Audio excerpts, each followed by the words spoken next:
I need a man who already has power, not someone still building toward it, she said during our final conversation together. I calmly agreed and walked away without resistance. Months later, she sat frozen, watching employees rush to greet me inside the same building where she once ignored my phone calls. I need a man who already has power, Vanessa said, not someone still building toward it. She said it quietly, almost gently, like she was doing me a favor by being honest. I remember looking at her across that dinner table, the white tablecloth, the half-empty wine glass, the soft restaurant lighting that made everything look warmer than it actually was. I didn't say anything right away. I just sat there for a moment, letting the words settle somewhere inside my chest. Not because they hurt the way a slap hurts, because they hurt the way a slow leak hurts, the kind you don't notice until the whole room is underwater. And the strange part? I think I'd been expecting those exact words for months, maybe longer. So I nodded once, folded my napkin, set it beside my plate, and 3 months later, Vanessa stood completely frozen in the lobby of the Harmon Tower on 54th Street, watching 12 employees rush toward me the moment I walked through the glass doors. The same building where she used to send my calls straight to voicemail. But I'm getting ahead of myself. If you enjoy real stories like this, subscribe, because what happened next changed everything for me. Let me tell you how we actually got there. I met Vanessa at a fundraiser in the meatpacking district. One of those events where everyone is dressed like they belong in a magazine and nobody actually talks about what they do. They talk about who they know. She was standing near the bar with 2 friends, laughing at something on someone's phone. Dark hair, sharp eyes, the kind of woman who entered a room and immediately understood its power structure. I was there because a colleague had invited me last minute. I wasn't dressed poorly, but I also wasn't wearing a watch that cost more than a car. We talked for 40 minutes that night. She was smart, genuinely smart, not performing intelligence, actually curious, asking real questions, listening to the answers. I liked that about her immediately. We exchanged numbers before midnight. She texted first. The first few months were easy. Dinners in Chelsea, long walks across the Brooklyn Bridge on weekday evenings. Sunday mornings where neither of us checked our phones for hours. She knew I worked in private acquisitions consulting. She knew I was building something. She seemed fine with that, at first.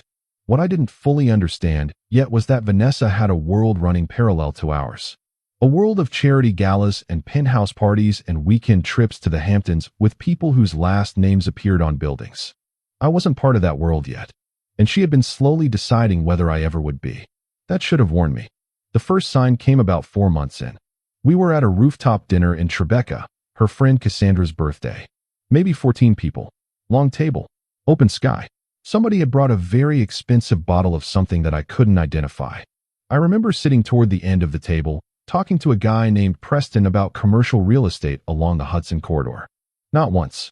She was laughing loudly with the group at the other end, leaning close to a man named Elliot who apparently ran some kind of hedge fund in Midtown. Tall, confident, the kind of man who speaks slowly because he knows people will wait for him to finish. When dinner ended and we took the elevator down, I asked her how she knew Elliot. She said, "Oh, we've known each other for years. He's doing really well."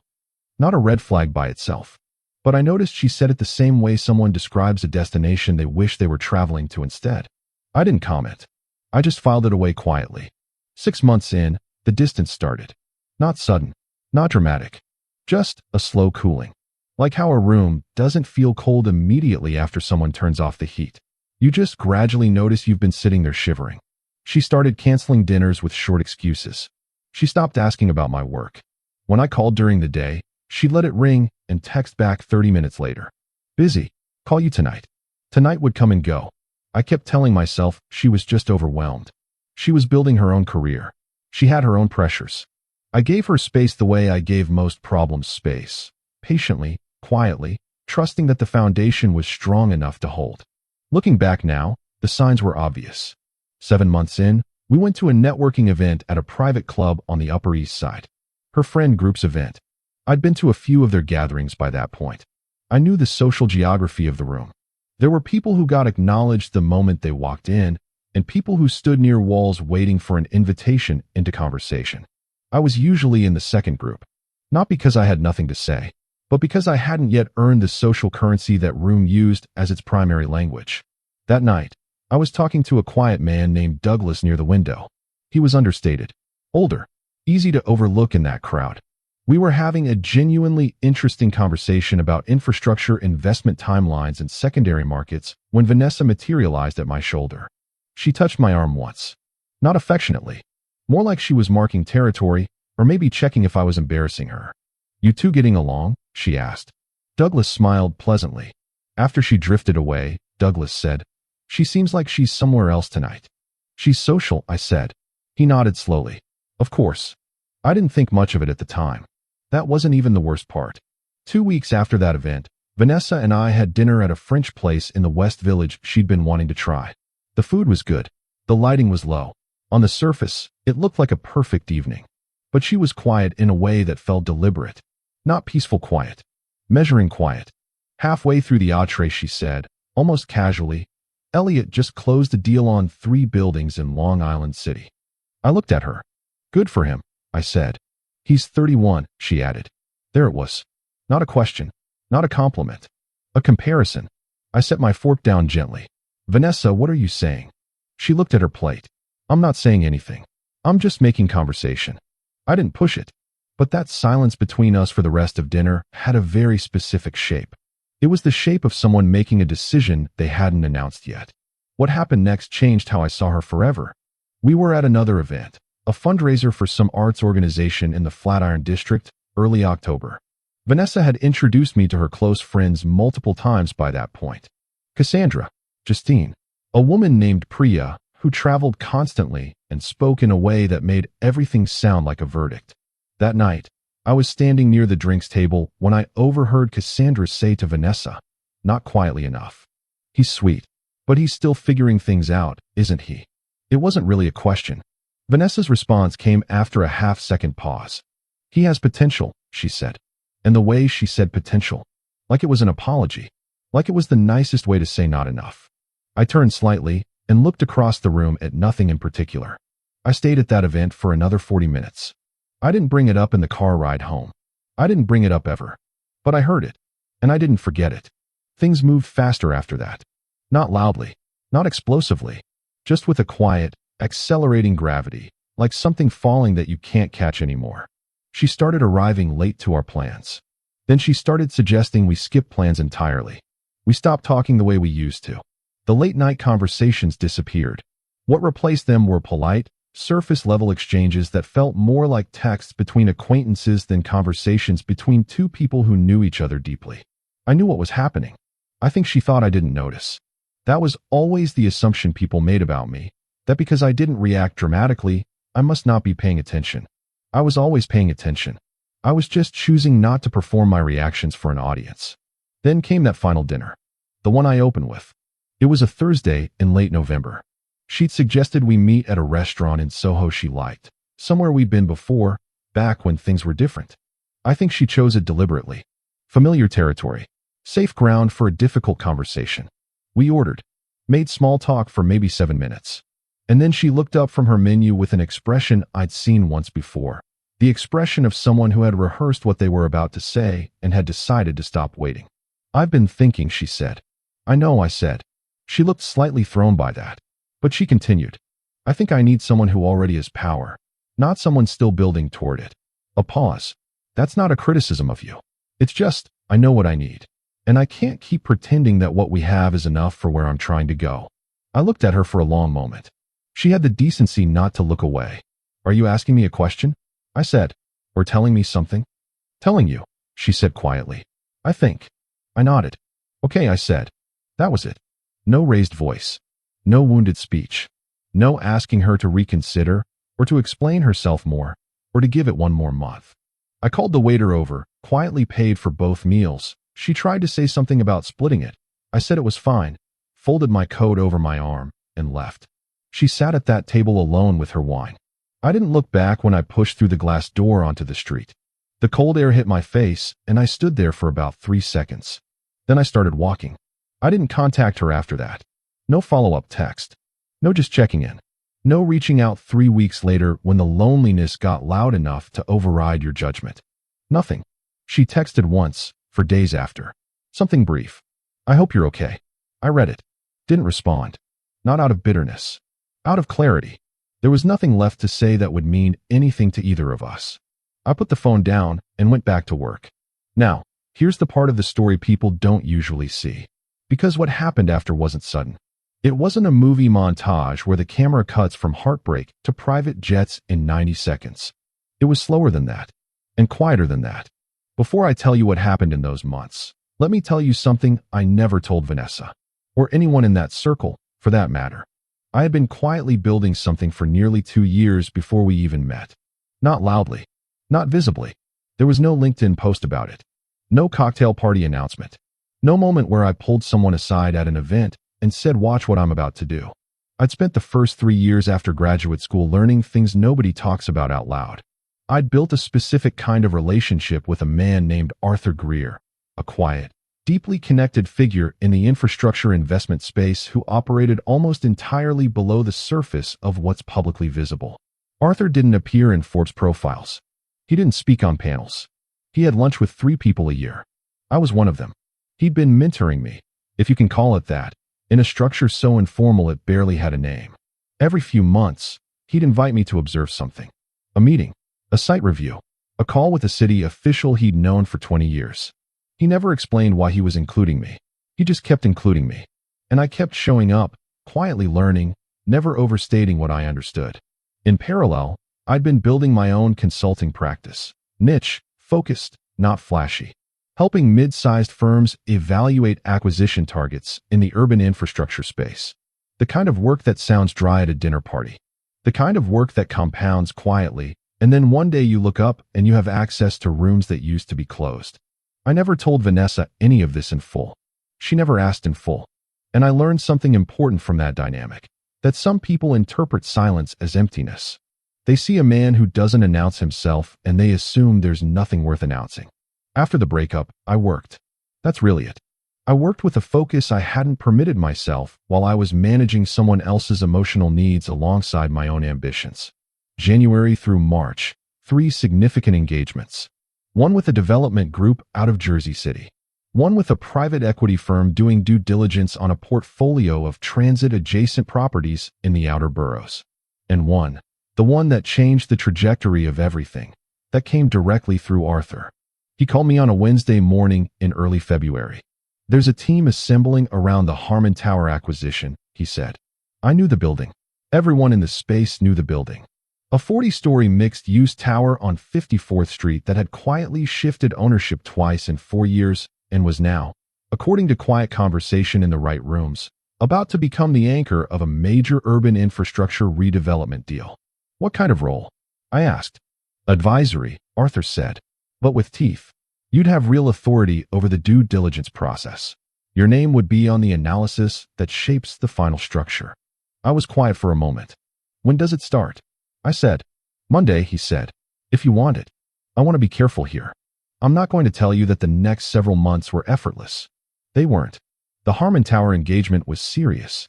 The team was experienced, demanding, and in some cases initially skeptical of someone my age holding the kind of authority I'd been given. I had to earn it every single week. There were 6 a.m. calls and 11 p.m. reviews. There were moments where I second-guessed my own analysis until I'd reviewed the data 4 separate times. But there were also moments, and these are harder to describe, where I could feel something stabilizing inside me. Where I could feel the distance between who I was when Vanessa looked at me as potential and who I was becoming in those conference rooms on 54th Street. It wasn't arrogance. It was clarity. It was the particular feeling of understanding, finally, exactly where you stand. By April, my name was appearing in the right documents. By June, I had 3 unsolicited referrals from people connected to the Harmon project. By August, I had accepted a formal advisory position with Greer Capital Partners, Arthur's firm, with a scope that would have been impossible to explain to someone like Vanessa without it sounding like fiction.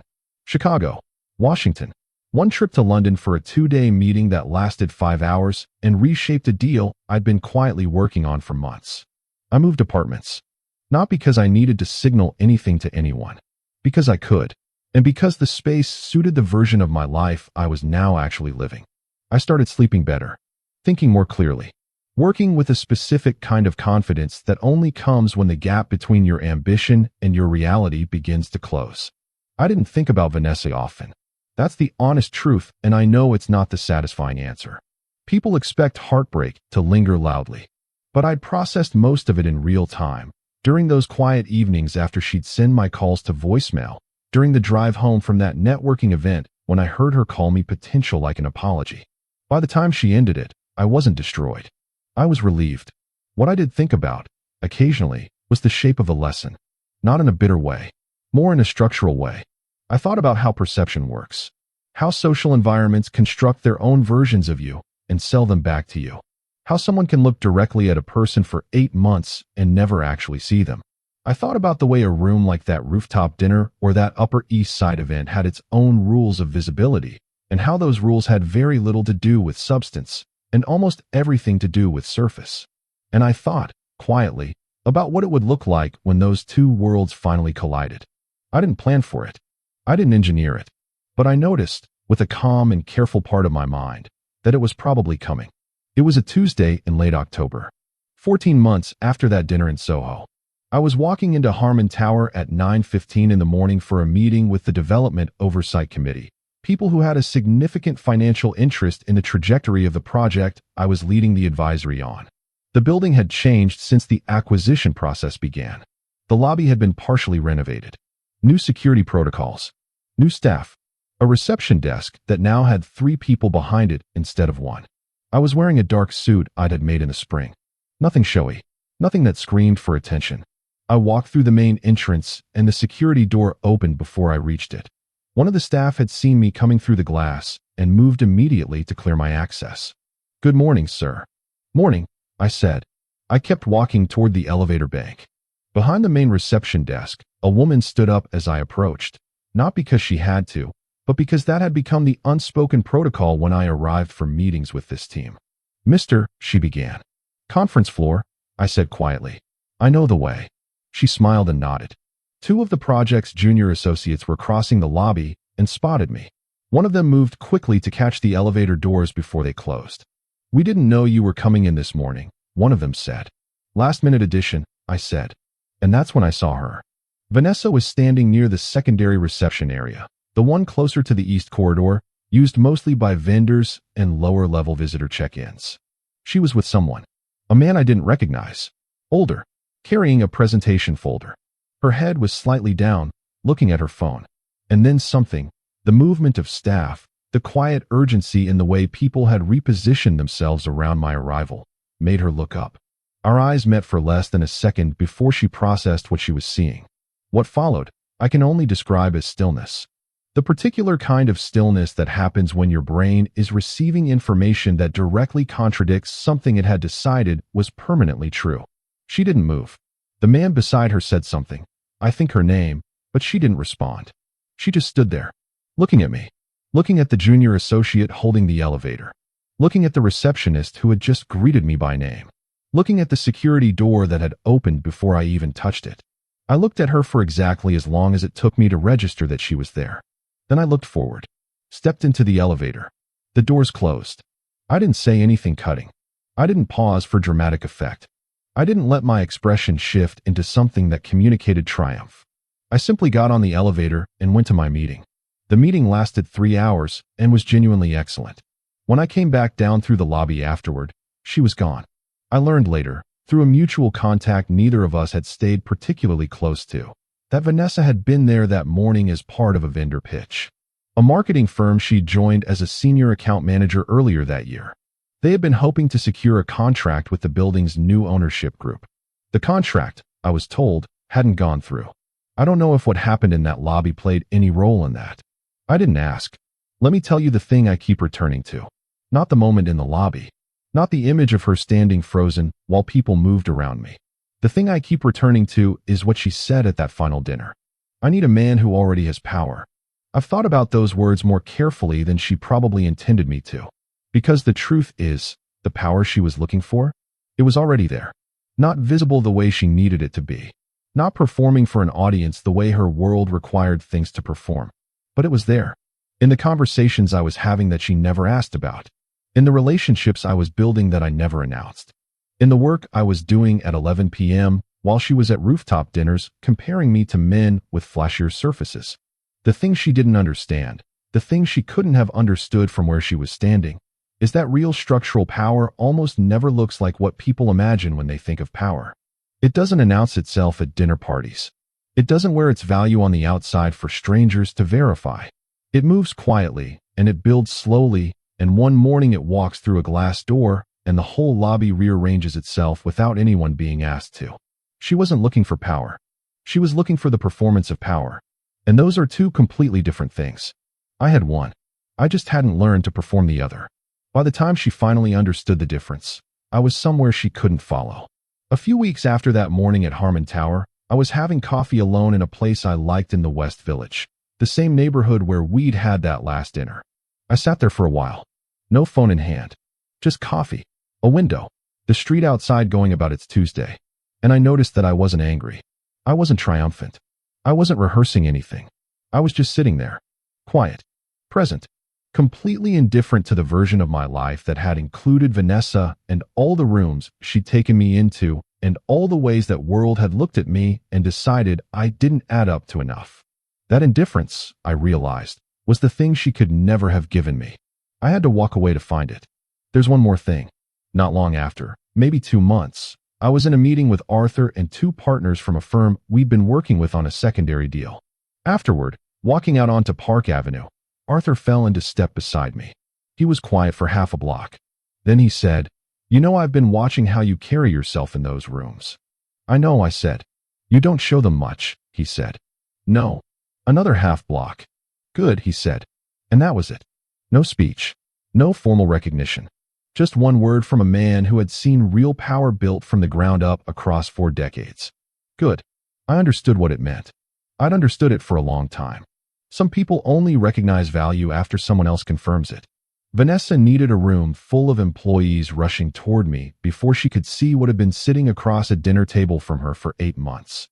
And the strange part, the part I'll never fully be able to explain, was that by the time she saw it, I couldn't have cared less whether she did or didn't. She wanted finished success. She never understood that this is how it's built. Quietly. Patiently. In rooms she never knew existed. By the time she finally saw who I was becoming, I was already somewhere else entirely.